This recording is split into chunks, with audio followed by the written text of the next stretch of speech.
الحمدللہ رب العالمین والصلاة والسلام علی سید المرسلین اما بعد۔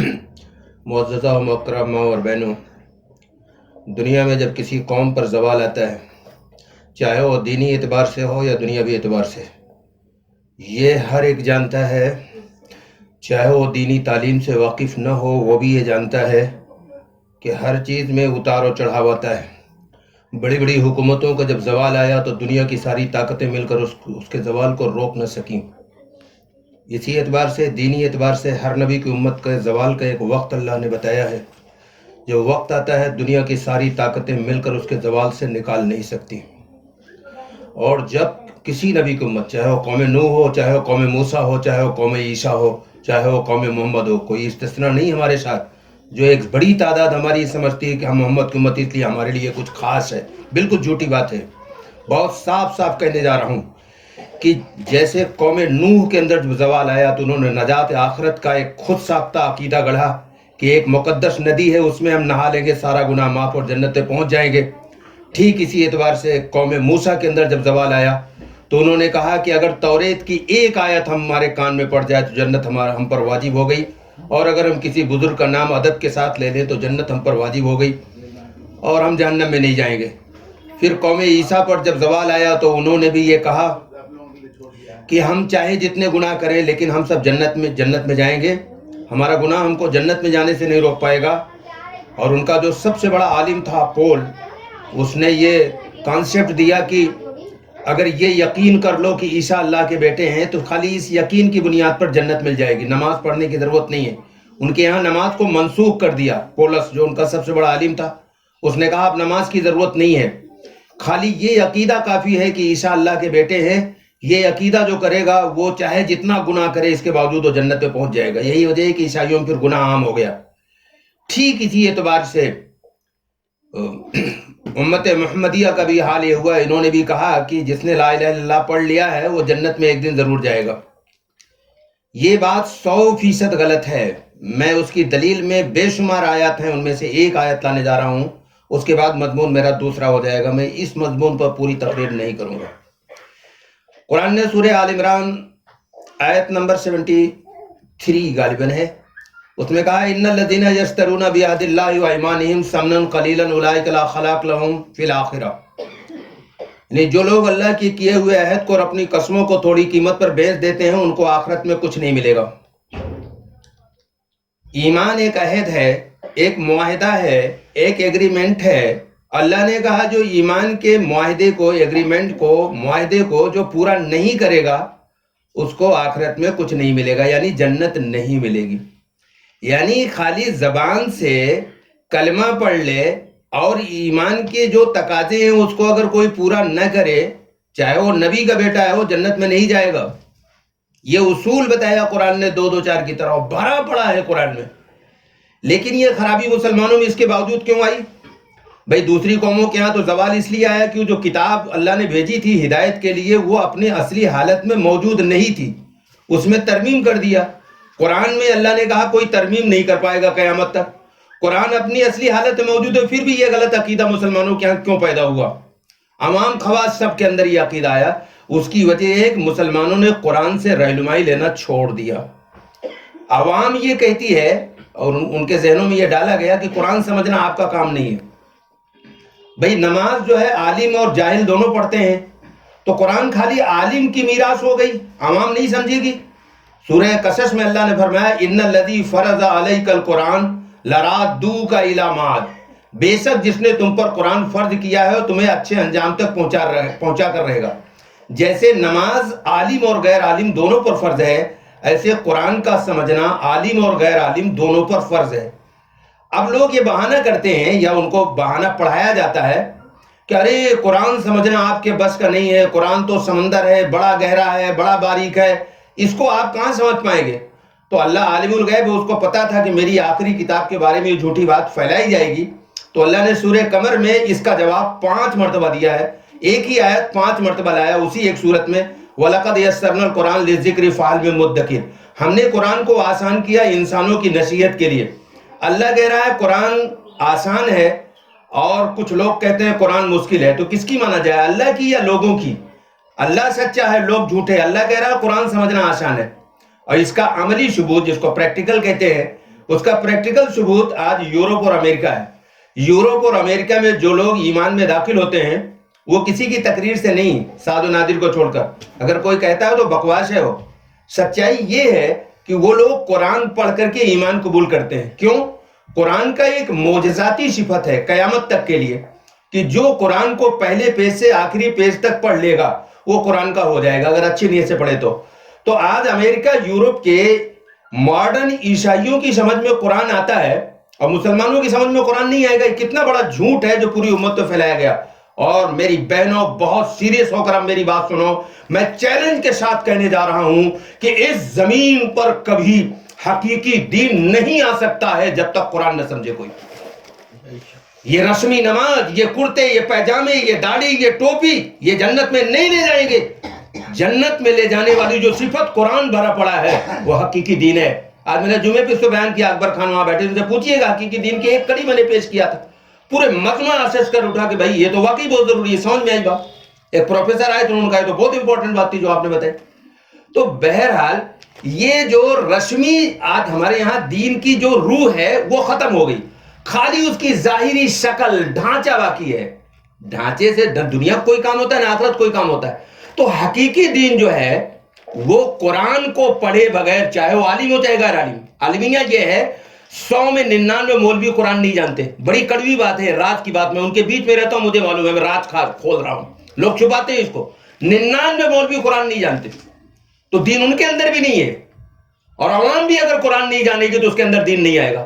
لازم ہے جیسے نماز ہر ایک پڑھتا ہے ایسے قرآن ہر آدمی اس کو سمجھ کے پڑھے. پوری دنیا میں کوئی ایسی کتاب نہیں ہے جس میں عقل کا استعمال کرنے پہ اتنا زور دیا گیا. قرآن نے 500 مقام پر عقل کا استعمال کرنے کو حکم دیا اور کہا جو دین میں عقل کا استعمال نہیں کرے اس کو جہنم میں ڈال دوں گا. آیت پڑھ دے رہا ہوں، وَلَقَدْ زَرَعْنَا لِجَهَنَّمَ كَثِيرًا مِنَ الْجِنِّ وَالْإِنسِ لَهُمْ قُلُوبٌ لَا يَفْقَهُونَ بِهَا. یہ سورہ اعراف کی آیت ہے. میں نے انسانوں اور جنوں کی بڑی تعداد جہنم کے لیے بنایا. یہ وہ لوگ ہیں جو عقل کا استعمال نہیں کرتے. اور آپ کو یہ بتایا جاتا ہے کہ جو ہم بتائیں اس کو مان لو، دین میں عقل نہ لگاؤ. اللہ کہتا ہے ان شر الدواب عند اللہ الصم البکم الذین فهم لا یعقلون. تمام جانداروں میں سب سے بدترین اندھے بہرے گونگے لوگ ہیں جو عقل کا استعمال نہیں کرتے. بہت سی آیتیں ہیں، اگر میں اس پر بولوں تو مستقلی یہی عنوان ہو جائے گا ہمارا. میں نے سوچا ہے تھوڑے سے وقت میں بہت سارے عنوان پہ آج ٹچ کروں گا. پوری تقریر تو نہیں کر سکتا، میں ٹچ کرتا جاؤں گا سارے عنوان پہ تاکہ آپ غور کریں، آپ سوچیں یا سمجھیں آج آپ کہاں ہیں. سورہ اعراف میں آیت نمبر 3 میں اللہ نے ایک بڑی عجیب بات کہی ہے. آج ہر آدمی تنہائی میں اس پر گھر پہ جا کر سوچے، غور کرے کہ ہم کیا کر رہے ہیں. اتبعوا ما انزل الیکم من ربکم ولا تتبعوا من دونہ اولیاء قلیلا ما تذکرون. اللہ نے فرمایا کہ تمہارے رب کی جانب سے تمہارے اوپر جو نازل کیا گیا اس کی اتباع کرو، اسے چھوڑ کر دوسری شخصیتوں کی اتباع نہ کرو. یہ آیت زندگی میں پہلی بار سن رہی ہوگی ہماری بہنیں. توجہ کریں، میں نے جہاں جہاں پڑھا لوگ چونک گئے. لوگ کہتے ہیں کہ ہماری اتباع کرو اور آدھی آیت پڑھتے ہیں کہ یہ قرآن میں لکھا ہوا ہے کہ ہماری اتباع کرو. جھوٹ کہیں کا. اللہ کہہ رہا ہے کہ جو میں نے نازل کیا ہے اس کی اتباع کرو اور اسے چھوڑ کر دوسری شخصیات کی اتباع نہ کرو. قلیلا ما تذکرون، تم بہت کم نصیحت لیتے ہو. ہندوستان کا تو پورا دین شخصیت پرستی ہے. حضرت کیا کہتے ہیں؟ قرآن کہہ رہا ہے ان کی اتباع نہ کرو، تم اس قرآن کی اتباع کرو. اب جس آیت سے وہ ثابت کرتے ہیں ذرا وہ آیت بھی پڑھ دوں تاکہ جھوٹ کا پردہ فاش ہو جائے. ایک آیت ہے سورہ نساء، پورے قرآن میں ایک ہی آیت ہے لیکن وہ آدھی آیت پڑھی جاتی ہے آپ کے سامنے. یا ایھا الذین آمنوا اطیعوا اللہ واطیعوا الرسول اولی الامر منکم. اتنے پڑھتے ہیں، آگے جو لکھا وہ نہیں پڑھتے. اس کا ترجمہ کر دوں پھر آگے والا بتاؤں گا. اس کا ترجمہ ہے کہ اے ایمان والو، اللہ کی اطاعت کرو، رسول کی اطاعت کرو، تم میں جو اولی الامر ہیں ان کی بھی اطاعت کرو. اولی الامر میں بڑے عالم بھی آ جاتے ہیں. آگے جو لکھا ہے اسے نہیں پڑھتے. یہ تو تحریف ہے اور یہ حرام ہے کہ قرآن کی پوری بات نہ بتائی جائے، آدھی بات بتائی جائے. فَإِن تَنَازَعْتُمْ فِي شَيْءٍ فَرُدُّوهُ إِلَى اللَّهِ وَالرَّسُولِ وَإِن كُنتُمْ تُؤْمِنُونَ بِاللَّهِ وَالْيَوْمِ الْآخِرِ ذَلِكَ خَيْرٌ وَأَحْسَنُ تَأْوِيلًا. فرمایا اگر ان مولویوں میں آپس میں اختلاف ہو جائے، ایک کہے یہ صحیح ایک کہے یہ صحیح، فرمایا بھگاؤ ان کو. میں اپنے انداز سے بھگاؤ کہہ رہا ہوں، یعنی ان کو چھوڑو. چھوڑنا بھگانا ایک ہی ہوا. اللہ نے کہا بھگاؤ ان کو، آؤ اللہ رسول کی طرف. اللہ مراد، اللہ سے مانے قرآن، رسول سے مراد سنت، سنت اور حدیث میں تھوڑا سا فرق ہے، میں تصریح کا وقت نہیں ہے. آؤ قرآن و سنت کی طرف. اور بڑی عجیب بات آگے اللہ نے کہا کہ ان کو مولویوں کو چھوڑو، آؤ قرآن و سنت کی طرف اگر تم اللہ اور آخرت پر ایمان رکھتے ہو. بڑی سخت بات کہی، یعنی اگر کوئی ان مولویوں کے پیچھے رہے، قرآن و سنت میں نہ آوے، تو اس کا آخرت پر اور اللہ پر ایمان نہیں ہے. ذالک خیر و احسن تاویلا، یہ تمہارے لیے بہتر ہے اور انجام بھی اچھا ہے. قرآن نے کتنی عجیب بات کی. آدھی بات بتائی جاتی ہے کہ ہماری اتباع قرآن بھی لکھا ہے. یہی وہ گمراہی کا سبب ہے.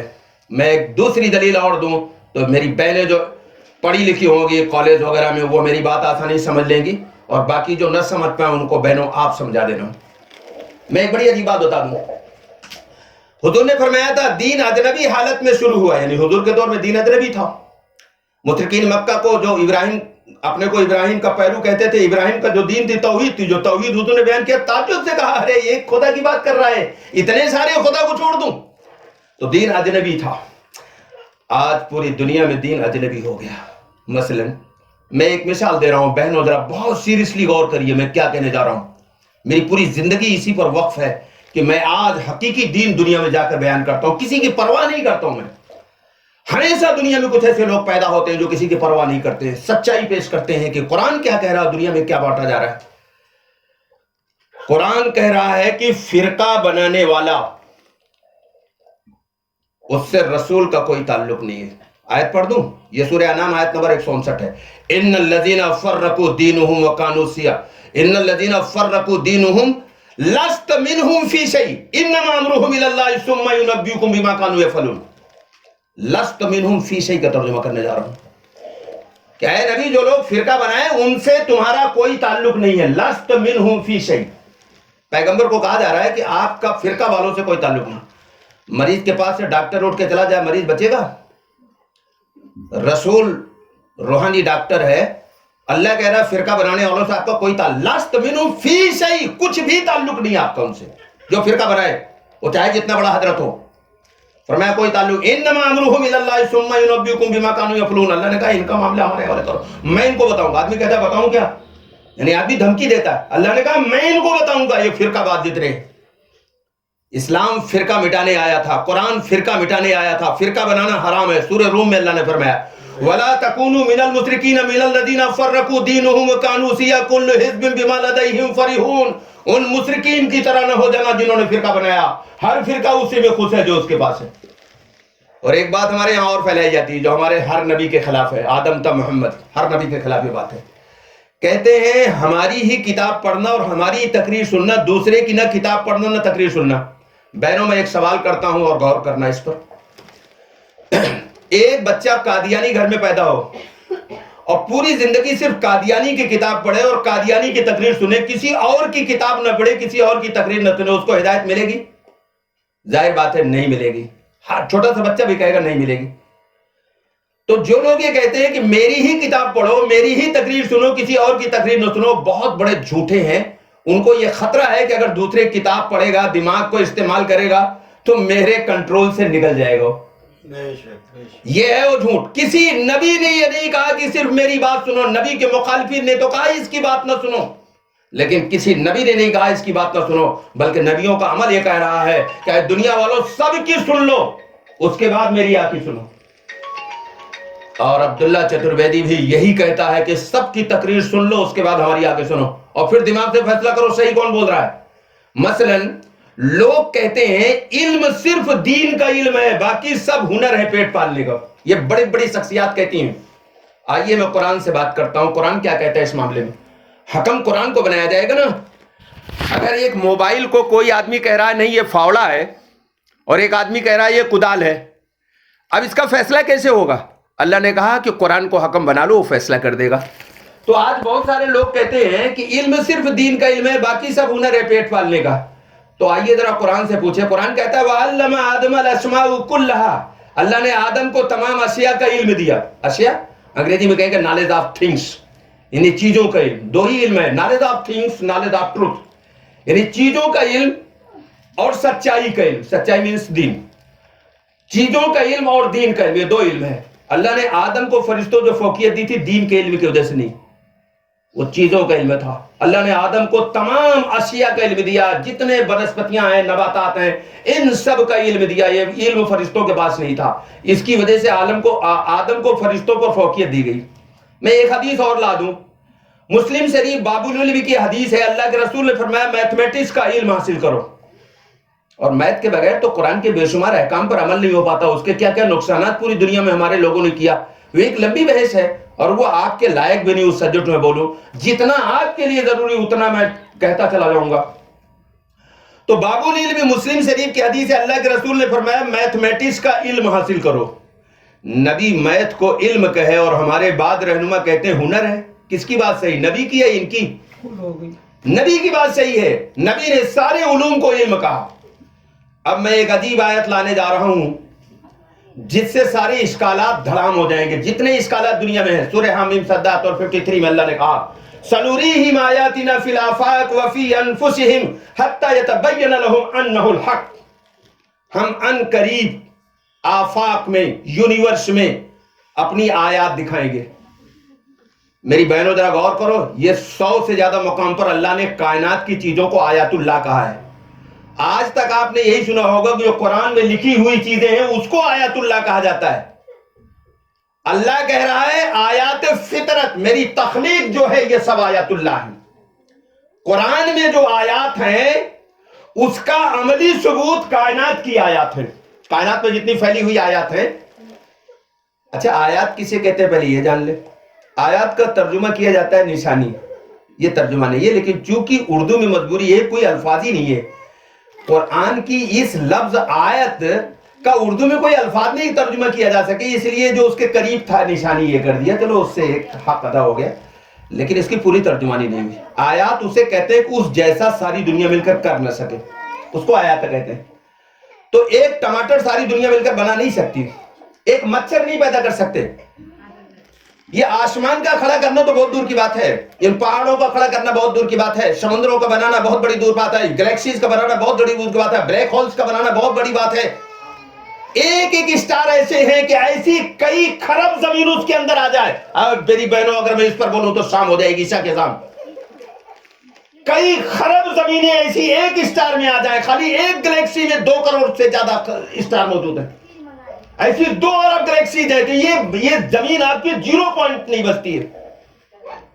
تو یہ سب آیات ہیں, اللہ کے آیات اللہ ہیں. جیسے قرآن کی آیات کا سیکھنا فرض ہے, اس کا احترام فرض ہے, اگر بیعت بھی کرے تو کافر ہو جائے گا, ایسے کائنات کی آیات کا علم حاصل کرنا ضروری ہے. اس کی بیعت بھی کرنے والا اللہ نے کہا وہ کافر ہے. ذالک ظن الذین کفروا فویل للذین کفروا من النار. اس کو آگ میں جلاؤں گا جو میری تخلیق کی توہین کرتا ہے. دنیا رذیل ہے, ملون ہے. کیا یہ من گھڑنت موضوع روایتیں لاتے ہیں, قرآن کی نص کے خلاف ہے. یہ مشترکہ ایک فیصلہ ہے, یہ علمی بحث ہو جائے گی, آپ کے لیول کے اوپر کی جا رہی. لیکن میں عرض کر دے رہا ہوں یہاں بیٹھے ہوئے کچھ اہل علم کہ جو حدیث قرآن کی محکم آیت کے خلاف ہوگا وہ حدیث جھوٹی ہے, وہ نبی کی بات نہیں ہے, نبی کے نام سے داخل کیا گیا ہے. اور سارے علماء جانتے ہیں کہ کئی لاکھ جھوٹی حدیثیں ملائی گئی. یہ اللہ کی بنائی ہوئی تخلیق کو تم ملعون کہتے ہو, مردود کہتے ہو, نہ جانے کیا کیا کہتے ہو. اور اس گندے نظریے نے مسلمانوں کو دنیا میں 200 سال پیچھے کر دیا. تو جو تعلیم کو جو ڈیوائیڈ کیا نا, یہ دین کا علم, دنیا کا علم. دنیا کے علم کے بغیر دنیا میں آپ کچھ کر نہیں سکتے ہو. دین کے اعتبار سے آیت ثابت کرنے جا رہا ہوں. آیت کا ترجمہ کہاں کیا؟ اللہ نے اس آیت میں یہ بتایا کہ دنیا سائنس کے ذریعے ایمان لائے گی. اب دنیا کیسے ایمان لائے گی؟ سائنس ذریعے. آیت پڑھ دو پورا, وہ تو لفظ آیت پر رک گیا نا. سنریہم آیاتنا فی الآفاق وفی انفسہم حتی یتبین لہم انہ الحق. ہم ان قریب یونیورس میں یعنی کائنات میں, ہندی میں برہمانڈ کہتے ہیں, ہم ان قریب یعنی نکٹ بھوش, مستقبل کی بات قرآن کر رہا ہے 14.5 سال پہلے. ہم ان قریب یعنی پیغمبر جب یہ آیت نازل ہو رہی تھی اس وقت وہ علم نہیں تھا, تو اللہ نے کہا کہ ان قریب یعنی فزکس, کیمسٹری, بایولوجی, باٹنی 16ویں صدی سے آیا ہے. اور یہ کیا کہتے ہیں 7ویں صدی میں یہ قرآن اتر رہا ہے. 610 میں نبوت کا اعلان ہوا تو 7ویں صدی لگ گئی تھی. 570 میں نبی دنیا میں پیدا ہوئے تھے اور 610 میں نبوت کا اعلان کیا تو 7ویں صدی لگ گئی تھی. 7ویں صدی میں قرآن یہ کہہ رہا ہے کہ ہم ان قریب وہ علم لائیں گے کہ اس سے کائنات میں پھیلی ہوئی میری آیتوں کا انکشاف ہوگا. اور انسان کے جسم میں میری جو آیات ہیں، اگر میں جسم پر بولوں تو ایک دن کم ہے جو میں نے مطالعہ کیا ہے، اور باقی بڑی بڑی کتابیں ہیں وہ تو میں جانتا بھی نہیں، اتنا علم ہے اس پر۔ خالی اس آنکھ میں کتنے کروڑ حیرت انگیز چیزیں ہیں جو کام کر رہی ہیں، اور پھر کان میں، پھر زبان پہ 3000 بٹس ہیں، نہیں ٹیسٹ بٹس جس کو ذائقہ کھانا کہتے ہیں، یہ پوری تفصیلات ہیں، یہ سب آیات اللہ ہیں، ساری دنیا مل کر ایسا کر نہیں سکتی۔ تو اللہ نے کہا ان قریب ہم کائنات میں اور انسان کے جسم میں اپنی نشانیاں دکھائیں گے، یہاں تک کہ ان کو دیکھ کر لوگ ایمان لائیں گے، کہیں گے یہ کتاب حق ہے، یعنی قرآن پر ایمان لائیں گے۔ اس کا آسان ترجمہ کیا ہوا؟ دنیا سائنس کے ذریعے ایمان لائے گی۔ سائنس مانے کیا ہوتا ہے بہنوں، یہ بھی جان لو۔ سائنس کے لغت میں، جس کو انگریزی میں ڈکشنری کہتے ہیں، ڈکشنری میں سائنس کے معنی علم۔ کون سا علم؟ منظم علم۔ اور سائنس کیا ہے یہ ایک دوسرے انداز میں سن لو۔ عالم حقائق کے مطالعے کا نام سائنس ہے، تو قرآن کہتا ہے یہی تو ایمان ہے۔ وَيَتَفَكَّرُونَ فِي خَلْقِ السَّمَاوَاتِ وَالْأَرْضِ، زمین آسمان کی تخلیق پر غور کرتے ہیں، یہ ایمان والوں کی پہچان قرآن نے بتا رہا ہے۔ تو سائنس قرآن کا علم ہے۔ اور آگے کہہ دوں، بڑی عجیب بات کہنے جا رہا ہوں، اللہ کی معرفت حاصل کرنے کا واحد سبب سائنس کا علم ہے۔ یعنی جتنے کائنات کو سمجھتے جاؤ گے اللہ کی بڑائی عظمت اندر آتی چلی جائے، اسی کا نام معرفت ہے۔ تو اللہ کی معرفت حاصل کرنے کا جو اسکوپ ہے اس کا نام سائنس ہے۔ جتنا جس کے اندر سائنس کے علم زیادہ آئے گا وہ اتنا ہی اللہ کی معرفت کے قریب ہوتا چلا جائے گا۔ اس پر ایک بڑا حیرت انگیز واقعہ ہے۔ جن سے ایک بہت بڑے کیا کہتے ہیں سائنٹسٹ گزرے ہیں، جن کی کتاب ہے مسٹیریس یونیورس، یہ آن لائن بھی موجود ہے، اور یہ دنیا کے حیرت انگیز کتاب ہے۔ اور دنیا کے جتنے ایتھسٹ تھے، جن کو آپ لوگ ملحد کہتے ہیں، ہندی میں ناستک کہتے ہیں، اور اس وقت دنیا میں یہی غالب ہے، پوری دنیا میں توحید دوسرے نمبر پہ پہنچ گئی ہے۔ تو وہ جنس نے یہ کام کیا کہ انہوں نے ایتھسٹوں کا جواب دیا ہے مسٹیریس یونیورس میں۔ بہت حیرت انگیز کتاب ہے، بہت حیرت انگیز کتاب ہے۔ تو ایک بار جنس جو ہے وہ بغل میں بائبل دبائے ہوئے، وہ پانی گر رہا تھا بھیگتے ہوئے، وہ بغل میں چھاتا بھی لیے تھے، لیکن وہ اس قدر کھوئے ہوئے تھے کہ وہ چھاتا نہیں کھول رہے ہیں، بھیگتے ہوئے چلے جا رہے ہیں۔ تو علامہ عنایت اللہ مشرقی ان کے شاگرد تھے، انہوں نے ان کو سلام کیا، مطلب ان کی تہذیب کے اعتبار سے جو گڈ مارننگ ہوتا ہے، انہوں نے سلام کیا، تو انہوں نے جواب دیا اور کہا کہ آپ جیسا سائنٹسٹ اور یہ چرچ کی طرف جا رہے ہیں۔ تو انہوں نے کہا کہ شام کو عصر کی میں مطلب ہے کہ شام کو تم عصر نہیں، انہوں نے کہا شام کو تم ہمارے یہاں چائے پی لینا، اس وقت ہم بات کریں گے۔ اب جو علامہ عنایت اللہ مشرقی جو ہے وہاں گئے، اب وہ جیسی ہی چائے سامنے آئی، بلا کسی تمہید کے جنس نے بولنا شروع کیا، جاننا چاہتے ہو میں کیوں جاتا ہوں چرچ میں؟ اب جو انہوں نے اللہ کی تخلیق کو بیان کرنا شروع کیا کہ گلیکسیز کیا ہیں، اور اس کے اندر اسٹار کتنے بڑے بڑے ہیں، اور پھر ایک گلیکسی کے ایک کنارے دوسرے کنارے 1,00,000 لائٹ ایئر ہوتا ہے۔ 1 لائٹ ایئر جانتے ہو بہنوں؟ 1 لائٹ ایئر 5 خرب 80 ارب کا ہوتا ہے، اور 1,00,000 لائٹ ایئر تو کیلکولیٹر فیل ہو جائے گا۔ اور ایک پلین 3,00,000 کلومیٹر پر سیکنڈ کی رفتار سے اگر اڑے تو 1,00,000 لائٹ ایئر میں جا کر کنارے پہنچے گا۔ یہ زمین بچی کہاں؟ یہ تو 0 پوائنٹ میں نہیں بچی۔ اب ایک گلیکسی ایسی 2 ارب سے زیادہ گلیکسیاں ہیں، اور پھر اس کے آگے پوری تفصیلات ہے، اس میں نہیں جانا چاہتا، اور شاید اس لیول کا یہ مجمع بھی نہیں ہے کہ اس کو سمجھ سکے۔ تو جب وہ جنس نے اللہ کی عظمت و بڑائی بیان کرنا شروع کیا، اس نے کہا سنو، میں اللہ کو علم کے ذریعے جو پہچانا ہے، تو میں جب سجدے میں جاتا ہوں چرچ کے اندر، تو مجھے جو کیفیت اور اللہ کی جو معرفت حاصل ہوتی ہے اس کا 1000واں گنا بھی حصہ بھی لوگوں کو نہیں ملے گا، کیونکہ میں علم والا ہوں۔ تو علامہ عنایت اللہ مشرقی نے کہا کہ سر، چونکہ وہ شاگرد تھے، انہوں نے کہا کہ اگر اجازت ہو تو میں قرآن کی ایک آیت پڑھوں۔ انہوں نے کہا پڑھیے، غالباً سورہ صف کی آیت ہے، میں آیت نہیں پڑھوں گا، حالانکہ مجھے یاد ہے، لیکن میں ترجمہ کر دے رہا ہوں کہ اللہ نے کہا کہ کیا تم نے نہیں دیکھا کہ آسمان سے کیسے پانی گرتا ہے اور اس سے مختلف قسم کے پھل پیدا ہوتے ہیں، اور پہاڑوں کا نہیں دیکھا جس میں کالے سیاہ ہیں اور مختلف قسم کے پہاڑ ہیں، اور پھر نباتات، جمادات، حیوانات کو نہیں دیکھتے، اس میں مختلف صفات کے لوگ ہیں۔ اب اللہ نے کہا کہ اللہ سے وہ لوگ ڈرتے ہیں جو علم والے، یہ روایتی جن کو تم علم والا سمجھتے ہو، یہ علم والا نہیں کہا اللہ نے، اس کا اگر آسان ترجمہ کرو، جس کے پاس کائنات کا علم ہوگا وہ اللہ سے ڈرے گا. اور کائنات کے علم ہمارے یہاں پڑھایا نہیں جاتا، کہا جاتا ہے یہ دنیا کے علم ہے. قرآن یہ کہہ رہا ہے جس کے پاس، کیونکہ پہلے جب یہ علم والے ڈرتے ہیں، اس سے پہلے اللہ نے کیا کہا؟ بارش کا نظام، پہاڑوں کی کوالٹی، نباتات، جمادات، حیوانات، اسی تو آپ دنیا کہتے ہیں. قرآن کہہ رہا ہے جو اس کو جانے گا وہ اللہ سے ڈرے گا. اور ہمارے لوگ کہتے ہیں یہ دنیا کے علم ہے. قرآن کہہ رہا ہے کہ جو اس کو جانے گا وہ عالم ہے، وہ اللہ سے ڈرے گا. میں نے ایک مرتبہ مئونات بنجن میں اللہ کی عظمت اور جب ہم تاروں کی بڑائی بیان کر رہے تھے تو لوگوں نے کہا آج مجھے سمجھ میں آیا اللہ اکبر مانے کیا ہوتا ہے. کسی کی بڑائی کو سمجھنا ہے تو اس کی، جیسے درخت کو سمجھنا ہے تو اس کے پھل سے پتہ چلے گا یہ کون سا درخت ہے. ایسے رب کی عظمت اس کی تخلیق سے سمجھ میں آئے گی، اس کی کریشن سے سمجھ میں آئے گی. اسی لیے اللہ نے اپنی کریشن کو آیات اللہ کہا. آیات وحی، آیات فطرت، دو آیات ہیں. دونوں آیات کا علم حاصل کرنا ضروری ہے. یہ 200 سال کیوں پیچھے ہو گئے؟ کہنے لگے نہیں صرف ہم دعائے قنوت پڑھیں گے، باقی یہ تو سب پیٹ پالنے کو نر. تو بھیک مگا بن کے جیو پھر ذلت کی زندگی.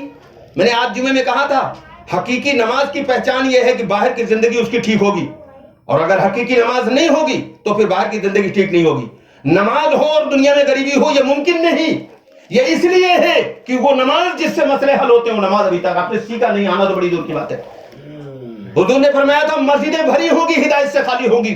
یہ رسمی نمازیں. اس نماز پر تو قرآن نے کہا فوائل للمصلین الذین هم عن صلاتهم ساہون، ہلاکت ہے ان نمازیوں کو جو اپنی نماز سے خالی ہیں. اور دوسری نماز اللہ نے کہا قد افلح المؤمنون الذین هم فی صلاتهم خاشعون، کامیاب ہوگا وہ نمازی جو اپنی نماز میں خشوع کرتا ہے، کنسنٹریشن کرتا ہے، میڈیٹیٹ کرتا ہے، یوگ کرتا ہے، توجہ مرکوز کرتا ہے، نیت باندھنے سے لے کر سلام پھرنے تک رب میں اور اس کے درمیان میں کوئی تیسری چیز حائل نہ ہونے پائے. یہ ہے وہ خشوع کی ڈیفینیشن. یہ نماز سیکھنے سے آتی ہے. یہ تو ثنا کا ترجمہ بھی نہیں یاد ہے، رسمی نماز بھی ہمیں تو نہیں آتی. نماز ہو اور غریبی ہو یہ دونوں چیز ایک ساتھ نہیں جمع ہو سکتی ہیں. قرآن سے ثابت ہے یہ وَأَمُرُكَ أَهْلَكَ بِالصَّلَاةِ وَاسْتَبِرْ عَلَيْهَا، نماز کے اہتمام کریے، رزق تو ہم دیں گے بغیر حساب، بے حساب رزق دوں گا.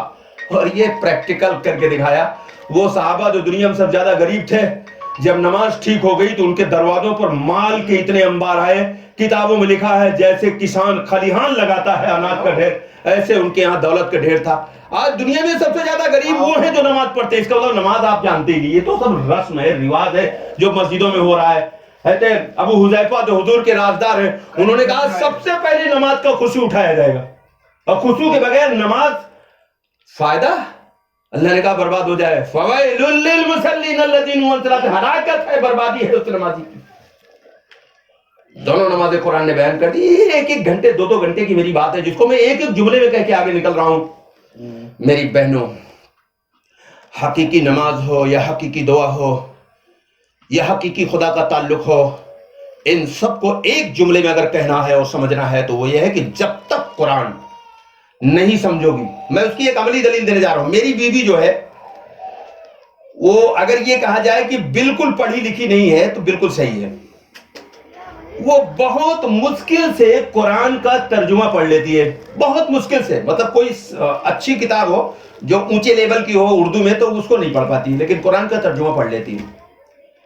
تو جب اس نے قرآن کا ترجمہ ختم کر لیا تو اس کے بعد اس کی کیا پوزیشن ہوئی وہ بتانے جا رہا ہوں. یہ ہر ایک کے ساتھ ہوگا، ایسا نہیں وہ خالی میری بیوی کے ساتھ ہوگا. اللہ نے کہا یہ سب کے ساتھ کروں گا. اب وہ اپنی جتنی سہیلی، رشتہ دار، جس کو بھی فون کرتی سب کہتی قرآن سمجھو. اور ایسی تقریر کرتی، مجھے تعجب ہوتا ہے کہ قرآن سمجھو، اگر اصلی دین حاصل کرنا ہے تو قرآن سمجھو. سب کو اب یہ کہتی ہو، پورا سمجھا لیتی ہو، چونکہ اس کی سمجھ میں آ گیا. میں ایک زمانے سے کہتا رہا، نہیں تقریباً 25 سال سے میرے نکاح میں ہے ہو، تو اس کی سمجھ میں نہیں آتی تھی، لیکن لگاتار کہتے رہو گے تو اثر ہوگا. 3 سال پہلے اس کو اثر ہوا، اس نے قرآن پڑھا تھا. اب تو 3-4 مرتبہ اس نے ترجمہ پڑھ لیا اور یہ کہتی ہے کہ آپ جو کہتے تو بالکل صحیح ہے. جب تک قرآن نہیں سمجھی تھی دین نہیں سمجھ میں آیا تھا. اصلی دین تو اب سمجھ میں آیا میری کہ دین کیا ہے. تو یہ قرآن اس لیے نہیں اتارا گیا تھا کہ اس کو چوم کر کے اور رمضان میں بلا سمجھے پڑھ کر کے طاق پہ سجا کے رکھ دیا جائے. یہ تو ایک اسکالر نے لکھا قومی عظمت اور نجات کی علامت کے طور پر اللہ کی کتاب کو سینے سے لگائے ہوئے ہیں اور رہنما کتاب کی حیثیت سے زندگی سے باہر نکال دیا ہے. یہ چومنے کے لیے نہیں آئی تھی. دنیا میں کوئی کتاب بغیر سمجھے پڑھی جاتی ہے؟ یہ میرے رب کی کتاب کی توہین ہے کہ اس کو بغیر سمجھے پڑھنے کا رواج ڈالا گیا. اور لوگوں نے کہا کہ اس کو سمجھنے کی ضرورت نہیں، ہم ٹھیکیدار ہیں، ہم سمجھ لیں گے، تم بغیر سمجھے اس کو پڑھو۔ حضرت عائشہ، میری ماں عائشہ کہتی ہیں، سنو میری بہنوں، عائشہ کا فتویٰ ہے، ان کے فتوے کے سامنے کسی کی فتوے کی کوئی اوقات نہیں ہے، یہ وہ ہماری ماں ہے جس کو دنیا میں بشارت دی گئی کہ یہ جنتی ہے۔ میری ماں عائشہ نے کہا جس نے قرآن کو بغیر سمجھے پڑھا اس نے قرآن نہیں پڑھا۔ یہ عائشہ کا فتویٰ ہے۔ آج آپ کو یہ سمجھایا جاتا ہے قرآن کا ترجمہ پڑھنے کی ضرورت نہیں ہے۔ میری بہنوں، اگر جنت چاہتی ہو، اگر اصلی دین چاہتی ہو، دنیا میں ترقی چاہتی ہو، اور موت کے بعد جہنم کی آگ سے بچنا چاہتی ہو، اور رب کا سچا قرب چاہتی ہو، تو قرآن کو سمجھ لو۔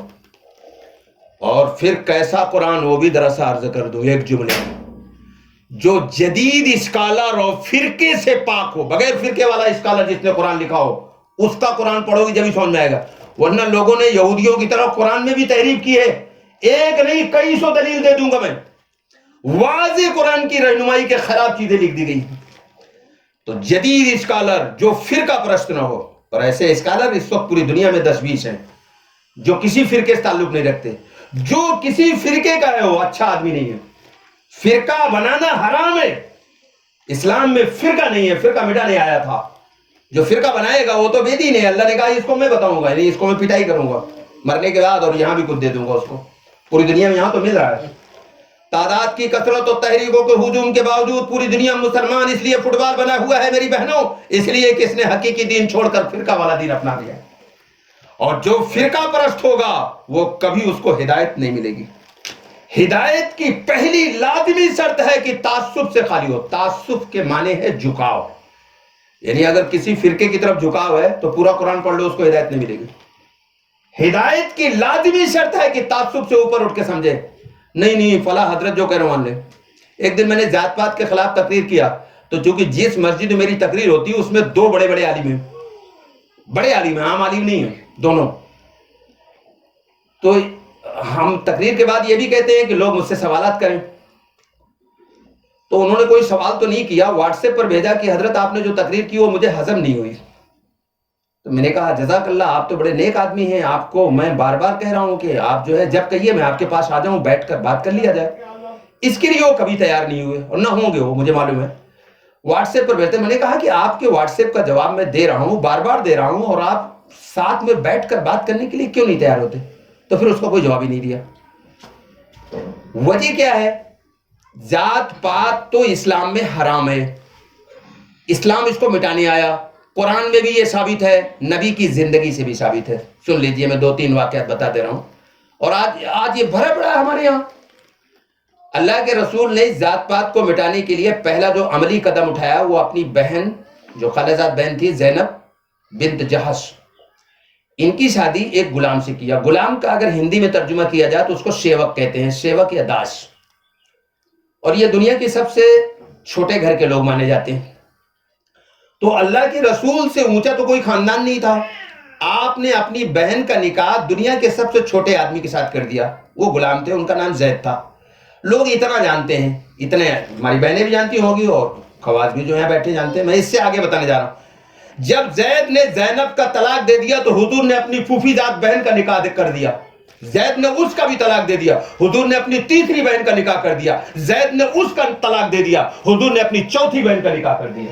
یہ نہیں سنا ہوگا، یہ آج پہلی بار سن رہے ہو۔ یہ کیوں کیا حضور نے بار بار؟ تاکہ یہ قیامت تک کے ذات پرست برہمنزم کے غلام یہ جان لیں کہ اسلام میں اس کی کوئی حیثیت اور کوئی اوقات نہیں ہے۔ عبد الرحمن بن عوف اسرۂ مبشرہ میں سے ہیں، قریش میں سے ہیں، اور دنیا کے سب سے مالدار ہیں۔ اپنی بہن کی شادی غلام کے ساتھ کیا، بلال ان کا نام ہے۔ اتنے واضح، اور قرآن کی آیت بھی ہے، میں اسے نہیں پڑھ رہا ہوں وقت بچانے کے لیے، چونکہ میں بہت جلدی کچھ اور کہنا چاہ رہا ہوں۔ اتنے واضح احکام کے باوجود ہمارے تمام فرقے ذات پات کو مانتے ہیں، کتابوں میں لکھا ہے، سب نے لکھا ہے، اور بالکل جھوٹی بات ہے۔ اور اس کی وجہ سے اتنا بڑا نقصان ہوا کہ ایک آدمی، یہاں نام نہیں لوں گا، 6 لاکھ آدمیوں کے ساتھ مسلمان ہونے جا رہا تھا، لیکن ہمارے علماء نے کہا نہیں، ہمارے یہاں ذات پات ہے، ہم تمہارے یہاں اپنی بیٹی نہیں دیں۔ اس نے کہا اس اسلام کی ضرورت نہیں ہے۔ اگر میں ہوتا تو کہتا آئیے میں اپنی بیٹی کا نکاح تمہارے ساتھ ابھی کرنے کو تیار ہوں۔ یہ ہے وہ ذات پات کی خباثت جو ہمارے یہاں دین بنا کے پیش کر دیا۔ اسلام میں اس کا کوئی تصور نہیں ہے، قرآن حدیث میں اس کی کوئی گنجائش نہیں ہے، اس کو مٹانے کے لیے آیا تھا۔ اور اگر میں اس کے دردناک پہلو پر بولوں جو اس وقت پوری دنیا میں اس کے نتیجے میں کئی لاکھ لوگوں کا قتل ہوا ہے، تو اس کے لیے کئی گھنٹہ چاہیے۔ یہ میرے اندر کا درد ہے جو میں نے چند بتایا۔ مختصر یہ ہے کہ میری بہنوں، اگر دین کو سمجھنا ہے تو قرآن کو سمجھنا ضروری ہے۔ اللہ نے کہا قرآن کی اتباع کرو، شخصیتوں کی اتباع نہ کرو۔ سورہ اعراف آیت نمبر 3 میں اللہ نے کہا ہے۔ اس لیے میری درخواست یہ ہے کہ ہر ایک قرآن کو سمجھنا شروع کرے، اور اگر کوئی نہیں پڑھ سکتی ہے، یعنی ہندی اردو کچھ بھی نہیں جانتی ہو، تو جو گھر میں ایک آدھ تو پڑھی لکھی ہوگی، 24 گھنٹے میں ایک وقت طے ہو، اس میں ایک جو پڑھی لکھی ہے وہ قرآن لے کر بیٹھ جائے اور باقی سب اس کے پاس میں بیٹھ جائے، وہ پڑھ کے سنا دے، سب سن لیں، پورا قرآن ہو جائے گا۔ مشکل سے 2 مہینے میں پورا قرآن ہو جائے گا۔ اور اس کے بعد دیکھیے گھروں میں کیسی خیر برکت آتی ہے اور کیسی بڑی بڑی خرافات سے انسان نجات دیتا ہے۔ میں ایک حیرت انگیز واقعہ آپ کو سنا دوں۔ کیا ٹائم ہوا بھائی؟ میں ایک حیرت انگیز واقعہ سنا دوں، چونکہ ٹائم ختم ہونے جا رہا ہے تو میں بہت چھوٹا سا ایک واقعہ سنا دوں۔ ایک ہماری بہن ہے، ان کا نام ہے فرحت ہاشمی۔ یہ ہیں تو پڑوس کے ملک کی رہنے والی، لیکن امریکہ میں رہتی ہیں، اور یہ پی ایچ ڈی ہیں۔ اب پی ایچ ڈی نام سے بعض لوگوں کو گھبراہٹ ہوتی ہے کہ ارے لڑکی کو اتنا پڑھا کیا کریں گے۔ واہ بھائی واہ، کیا جہالت ہے۔ مرد کی تعلیم ایک فرد کی تعلیم ہے، عورت کی تعلیم ایک خاندان کی تعلیم ہے۔ 100 مرد سے زیادہ ضروری ہے ایک لڑکی پڑھی لکھی ہو۔ اسلام یہ کہتا ہے لڑکی کا پڑھا لکھا ہونا زیادہ ضروری ہے۔ ہمارے جاہلوں نے پھیلا دیا، جاہل اسے کہتے ہیں جو جہالت کی بات کرے، ان پڑھ نہیں ہوتا جاہل مانے۔ ہمارے جاہل رہنماؤں نے کہا عورت کو پڑھا کے کیا کریں گے؟ حضور نے فرمایا ماں کی گود تربیت گاہ کا پہلا مدرسہ ہے، تو اگر مدرسے کے ٹیچر جاہل ہوں گے تو بچے کیا پڑھیں گے؟ تو بچے کی پہلی تعلیم گاہ تو ماں کی گود ہوتی ہے۔ اگر ماں جاہل ہے تو وہ کیا بچے کو ٹرین کرے گی؟ وہ تو پھر گالی بکنا سکھائے گی۔ یہی کرتے ہیں مسلمانوں کے بچے۔ تو فرحت ہاشمی جو ہیں وہ پی ایچ ڈی ہیں۔ پی ایچ ڈی کو بھی ڈاکٹر کہتے ہیں اور دوا دینے والے کو بھی ڈاکٹر کہتے ہیں، یہ 2 ڈاکٹر ہوتے ہیں۔ تو یہ پی ایچ ڈی والی ڈاکٹر ہے، ڈاکٹر فرحت ہاشمی صاحب، اور یہ غریب عورت نہیں ہے، یہ مالدار عورت ہے۔ اور یہ پرانے زمانے کی بات نہیں، یہ ابھی زندہ ہے۔ ایک دن ایک عورت آئی فرحت ہاشمی کے پاس، کہا کہ میں اس لیے آئی ہوں کہ وہ جو آپ کی بیٹی مریم ہے نا، اس کا رشتہ چاہتی ہوں میں اپنے بیٹے کے ساتھ۔ اچانک آئی، اس نے کچھ بتایا نہیں کہ میں کیوں آ رہی ہوں۔ میں بتا رہا ہوں کہ دین کسے کہتے ہیں، اور پھر ذرا اپنا جائزہ لینا میری بہنوں کہ دین ہم کو چھو بھی گیا ہے کہ نہیں ابھی۔ تو فرحت ہاشمی نے جب یہ جملہ سنا تو مشکل سے 3 منٹ خاموش رہی، اور چہرے کا رنگ ان کا ایک دم عجیب سا ہو گیا۔ یہ میں نہیں کہہ رہا ہوں، ویڈیو میں لکھا ہوا ہے۔ خود ان کی ہونے والی سمندن نے یہ بات بتائی کہ جب میں نے یہ بات کہی تو ان کے چہرے کا رنگ ایک دم سرخ ہو گیا۔ 3 منٹ خاموش رہنے کے بعد کہا ٹھیک ہے رشتہ منظور ہے۔ ارے کوئی بات چیت پہلے سے کچھ نہیں ہوا تو کوئی بات نہیں، اچانک ایک عورت آئی، اس نے کہا کہ یہ آپ کے بیٹی کا رشتہ میں چاہتی ہوں اپنے لڑکے کے ساتھ، اور 3 منٹ کے بعد کہا ٹھیک ہے رشتہ ہو گیا۔ اب باہر اس عورت کا شوہر کھڑا تھا اپنی گاڑی لیے کہ کیا ہوا؟ اس نے کہا ہو گیا رشتہ طے ہو گیا چلو۔ اس کو بڑا تعجب ہوا، اتنی جلدی ہو گیا؟ یہاں تو مہینوں لگ جاتا ہے خالی گفتگو میں، وہ 3 منٹ میں 3 منٹ میں رشتہ طے ہو گیا۔ اور اس کے چند دن کے بعد، یہ مجھے نہیں معلوم کہ 2 دن بعد ہوا ہے، 3 دن بعد ہوا ہے، یا 10 دن بعد ہوا ہے، یا 15 دن بعد، لیکن واقعے کا سیاق اور سباق بتا رہا ہے کہ چند دن کے بعد ہی نکاح مریم کا لڑکے سے ہو گیا۔ اب نکاح کیسے ہوا میری بہنوں جانو؟ تمام جو پلین دعوت، وہ کارڈ نہیں چھپوایا، کارڈ چھپوانا شیطان کا کام ہے۔ تو فرحت ہاشمی تو بہت مالدار ہیں، کارڈ نہیں چھپوایا اور کسی کو بلایا بھی نہیں، لیکن اس کے باوجود جو بہت ان کی چاہنے والے، جو ان کی کئی لاکھ ان کی شاگرد لڑکیاں ہیں، تو اس میں سے جو لوگوں کو معلوم ہوا لڑکیوں کو کہ یہ مریم کی شادی ہونے جا رہی ہے، تو پلین سے وہ لڑکیاں آ گئیں۔ یعنی یہ باقاعدہ جو دعوت نامہ ہوتا ہے یہ سب کچھ نہیں ہوا تھا، لیکن آ گئی کہ میری استانی کے یہاں جو ہے آج مریم کی شادی ہے تو میں چلتی ہوں۔ پلین سے آ گئی وہ لوگ۔ اب وہ سوچ رہی تھی وہ فرحت کتنی مالدار عورت ہوگی کہ جس کے کیا رینک ہوگا، رینک تو آدمیوں سے پتہ چل جاتا ہے کہ پلین سے لوگ اڑ کے آ رہے ہیں اس کے یہاں۔ لیکن شادی کیسی ہوئی سن لیجئے. مریم کے لیے ایک جوڑی کپڑا فرحت حاشمی نے نہیں خریدا. چاہتی تو وہ جو 45,000 کے گرارا آتا ہے آج کل. مجھے تو وہ ویڈیو سننے کے بعد معلوم ہوا. اپنی بیوی سے پوچھا, اس نے کہا تمہیں کچھ پتا بھی ہے, اس سے بھی مہنگے آتے ہیں. میں تو حیران ہو گیا. تو پاکستان میں 45,000 کا گرارا آتا ہے. وہ گرارا فرارا کچھ نہیں خریدا انہوں نے. سفید سلوار اور جمپر پہن کر کے ودا ہوئی مریم. اب وہ جتنی آئی تھی پلین سے اور دیگر فون آ رہا ہے کہ ارے وہ مریم کا لباس کیا ہے. یہ سوال ہو رہا ہے کہ مریم کا لباس کیا ہے. کہا گرارا اس کو نہیں خریدا. کہا نہیں. کیا پہنا اس نے. کہا سلوار اور جمپر. ارے بڑا تاجر سلوار جمپر, وہ بھی نیا نہیں پرانا. مریم ہاشمی نے کہا وہ فرحت ہاشمی نے کہا کہ جو میرے کپڑے رکھے ہوئے وہی پہن کے چلی جاؤ تم. کوئی سامان نہیں خریدا, کچھ بھی نہیں آیا. اور جب دوسرے دن وہ لڑکا مریم کے ساتھ میں آیا, ایک دم اچانک وہ گھر میں انٹری کر گیا. تو وہ فرحت چونکہ بہت پردے سے رہتی ہوں, چادر میں لپٹی ہوئی تھی, کہنے لگی میں ایک دم حیران ہو گئی کہ میں کیا کروں. پھر بڑی مشکل سے میں نے ذرا سا چادر نیچے کیا اور پھر میں نے اس سے کہا کہ میں تو پڑھانے جا رہی ہوں. اچھا, نکاح کے دن بھی انہوں نے اپنا کلاس نہیں چھوڑا, ان کا کالج ہے. کہنے لگی میں پڑھانے جا رہی ہوں. دوسرا آدمی ہوتا کہا رہی ہے میرا داماد آیا ہوا ہے, اب کیا پڑھائی کروں گی. انہوں نے کہا میں پڑھانے جا رہی ہوں اور اگر اجازت ہو تو مریم کو لیتی جاؤں. اس لیے جب نکاح ہو گیا تب اس کی اجازت کے بغیر نہیں لے جا سکتی تھی, یہ شریعت کا اصول ہے. کہا اگر کہو تو مریم کو لیتی جاؤں. تو اس نے کہا ٹھیک ہے مریم کو لیتی جائیے. بہرحال مختصر اس واقعے کی یہ ہے کہ دہیج تو حرام ہے, حرام. دہیج پہیج کی بات تو چھوڑو, وہ تو کپڑا بھی نہیں بنایا اپنی بیٹی کو, اور نہ دولہے کی طرف سے کوئی کپڑا آنے دیا, منع کر دیا کوئی کپڑا سپڑا نہیں لانا.